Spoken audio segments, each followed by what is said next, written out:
Brasil já era a economia do futuro em 1808. O território imenso a ser explorado, o interior ainda desconhecido, o extenso litoral com portos ideais para o comércio, o mercado consumidor praticamente virgem, ansioso para receber as novidades estrangeiras. Muitas eram as possibilidades e infinitas as dificuldades para o governo de Dom João.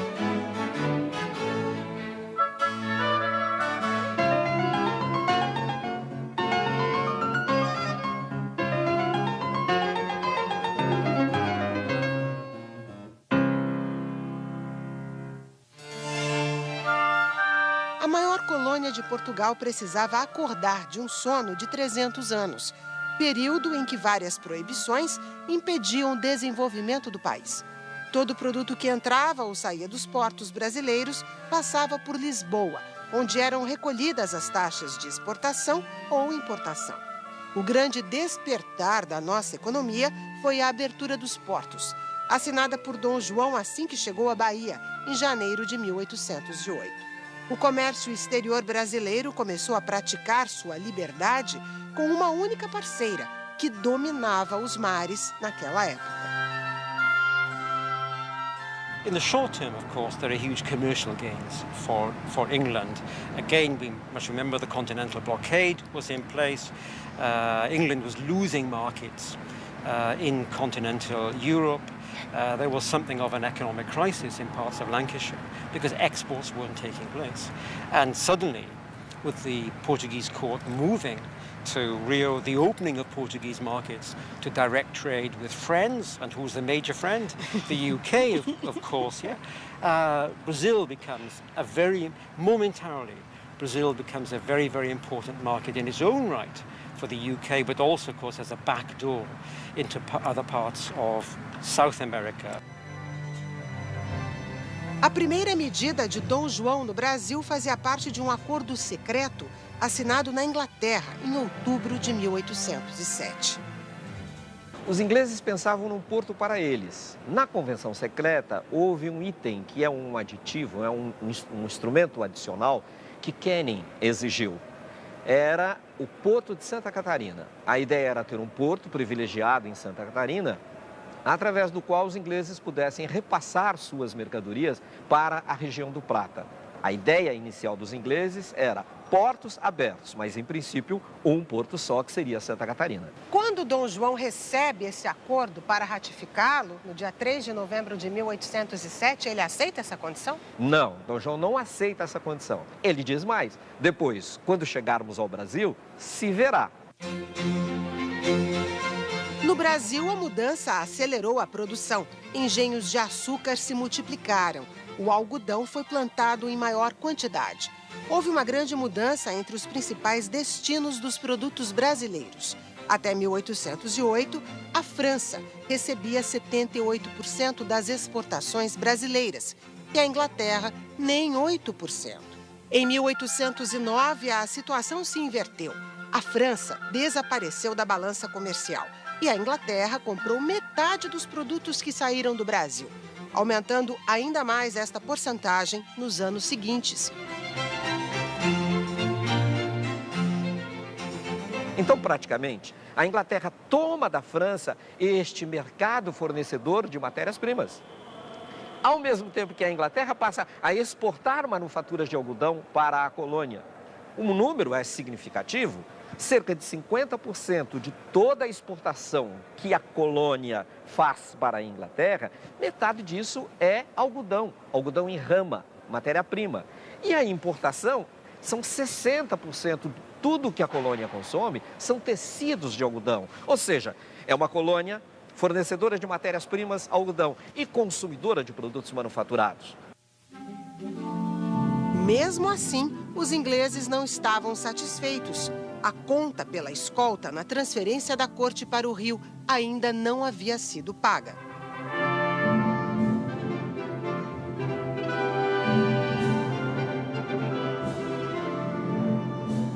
O Visconde de Strangford, já instalado no Rio como representante britânico com plenos poderes, conseguiu algo difícil de se entender até hoje: o Tratado de Navegação e Comércio, firmado entre Dom João e o rei da Inglaterra, Jorge III, impôs novas taxas alfandegárias.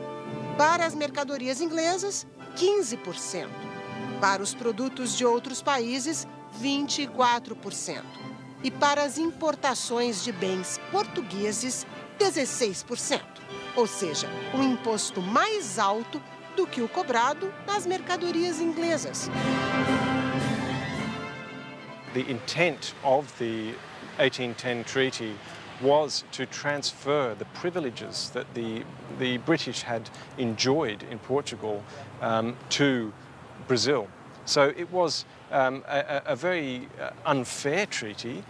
It gave British merchants more rights even than Brazilian merchants or Portuguese merchants. There were various clauses that really favoured the British in a semi-colonial way, and I think this treaty formed a part of Britain's informal empire. Por que Dom João aceita esse tratado?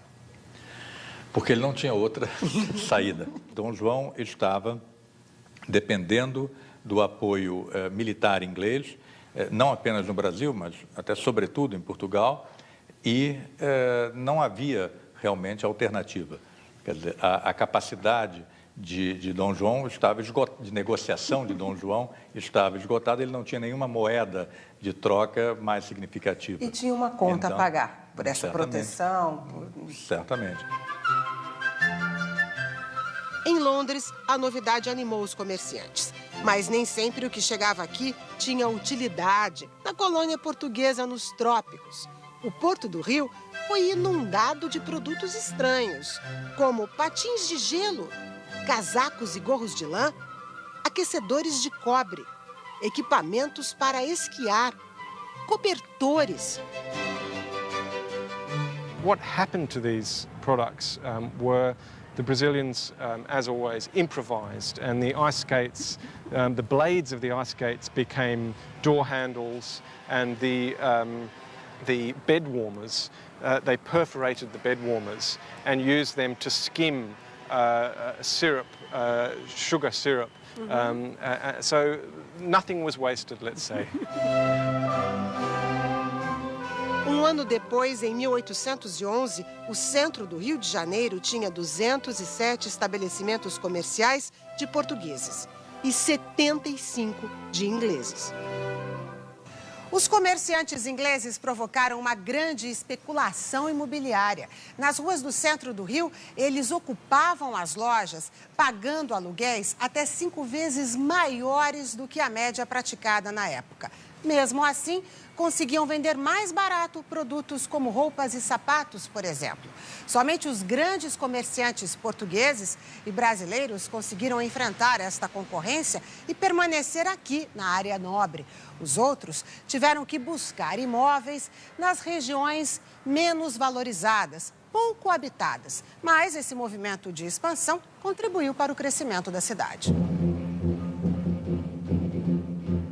Nos tratados de 1810, Dom João também concedeu aos britânicos o direito de cortar árvores nas florestas brasileiras para usar na produção de navios de guerra.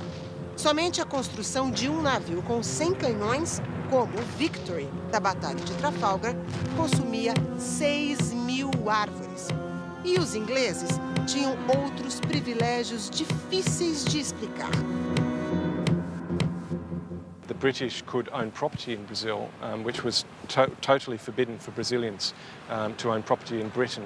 The British had their own judges judging legal cases, which is a kind of a colonial arrangement if you think about it. And of course, there's no reciprocal agreements with Brazilians living in Britain.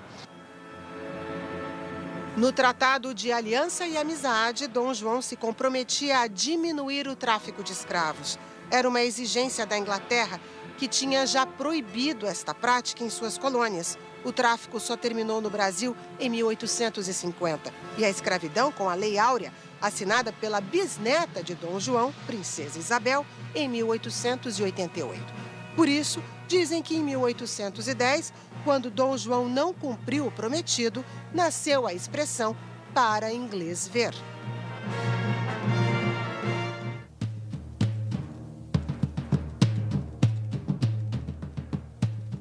O tráfico prosperou e muito no período de Dom João no Brasil. Um ano antes da chegada da corte, 15 mil escravos desembarcavam por ano no Brasil. Durante o governo joanino, este número dobrou e depois continuou aumentando. Nos 13 anos da administração do regente, 250 mil escravos desembarcaram em portos brasileiros. Estas informações estão no Banco de Dados Mundial sobre a Escravidão, onde trabalham atualmente pesquisadores de 15 países. Na verdade, as descobertas, elas dizem respeito, em primeiro lugar, a rotas. Se pensava anteriormente que o comércio era triangular. Quer dizer, você parte, né? Os traficantes partiam dos portos europeus, iam à África, trocavam os produtos que traziam por escravos e vinham para as Américas, né? Vinham para o Brasil, por exemplo. Hoje em dia, a gente observa que as rotas são múltiplas, são triangulares, são circulares, são quadrados, são hexágonos. O estudo também chegou a uma estimativa sobre o total de africanos que vieram para o Brasil em 3 séculos de tráfico. 5 milhões. O preço de escravo cai na África, em função da proibição do tráfico para os ingleses, para os americanos, para os dinamarqueses, para os suecos, para uma série de outros países. Para os brasileiros ficava claro de que o comércio de escravo tinha os anos contados. Mais cedo ou mais tarde não haveria mais comércio de escravo. Então isso provocou o que se chama uma demanda precipitada por escravos no Brasil. Os mercados brasileiros queriam mais escravos. E o preço do escravo aumentou no Brasil. Os traficantes eram credores de pequenos e grandes negócios. Tinham engenhos, belos imóveis no centro do Rio. Os escravos eram moeda de troca para tudo. Para o tabaco, que ia para a África, ou para os alimentos fornecidos pelos tropeiros mineiros e paulistas. Em termos de ganhos financeiros, os traficantes de escravos ganhavam pelo menos 5 vezes mais do que um senhor de engenho. Enfim, a atividade mercantil de venda de escravos era o grande investimento de curto prazo. Entre uma viagem e outra, você podia ganhar até 100 vezes o valor do investido.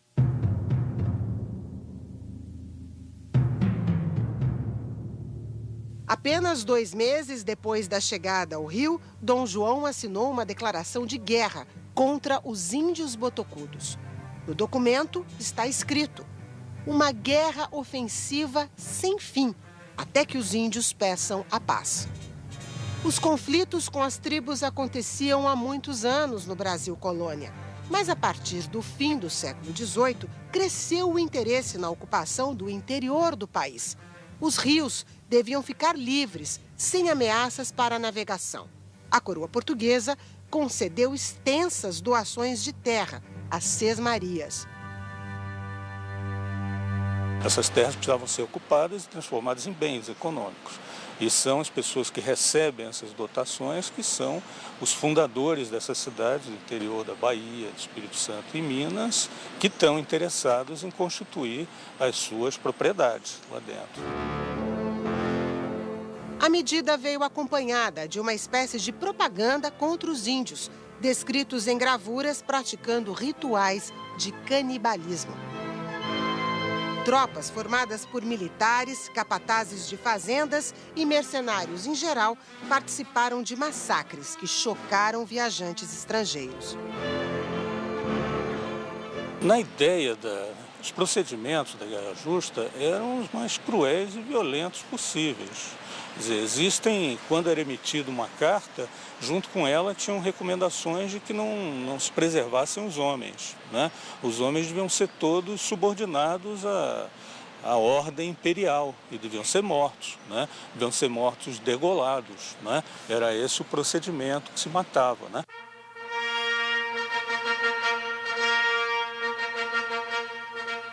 A construção de estradas, proibida desde 1733 para evitar o contrabando de ouro, era fundamental para a expansão da economia brasileira para o interior.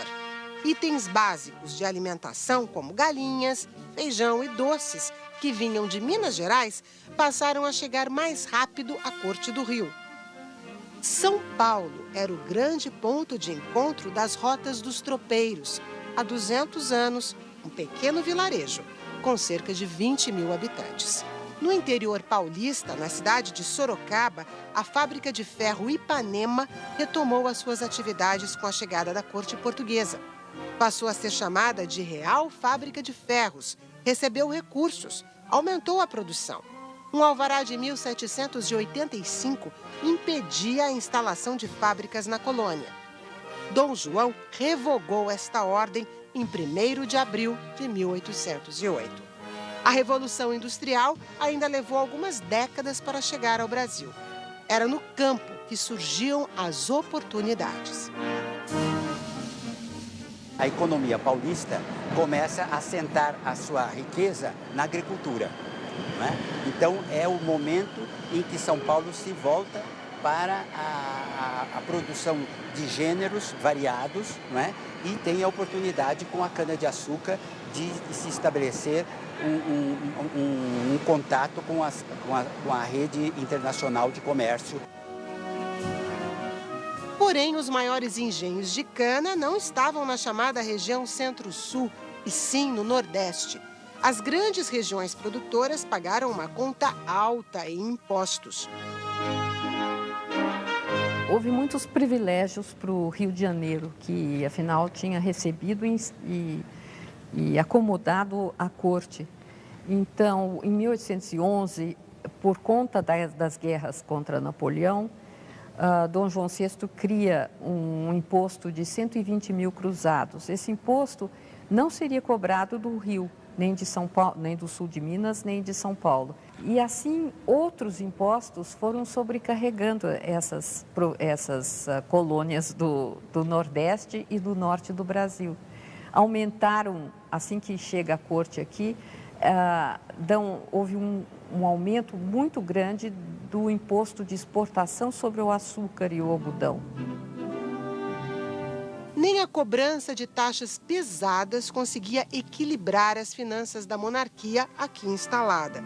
Dom Rodrigo de Souza Coutinho, ministro da Secretaria de Estado dos Negócios Estrangeiros e da Guerra, convenceu Dom João a pedir um empréstimo para a Inglaterra. Mal deu para cobrir os primeiros gastos de instalação da corte. Era preciso fazer mais dinheiro. E aí surgiu a ideia de implantar aqui um banco, uma novidade na Europa. Numa esquina movimentada do Rio, nasceu o 4º banco emissor de notas do mundo, o Banco do Brasil, primeiro banco de todo o Império Português. O Banco do Brasil foi criado com justamente o intuito muito no modelo do que já existia na Inglaterra, desde há muito tempo, do Banco da Inglaterra, e efetivamente esse foi um ponto importante. Agora, não se pode dizer que o Banco do Brasil, que é a criação do Banco do Brasil, tenha sido algo cuidadosamente planejado. Foi uma reação às circunstâncias, uma reação criativa para a época, aquela circunstância, aqueles desafios.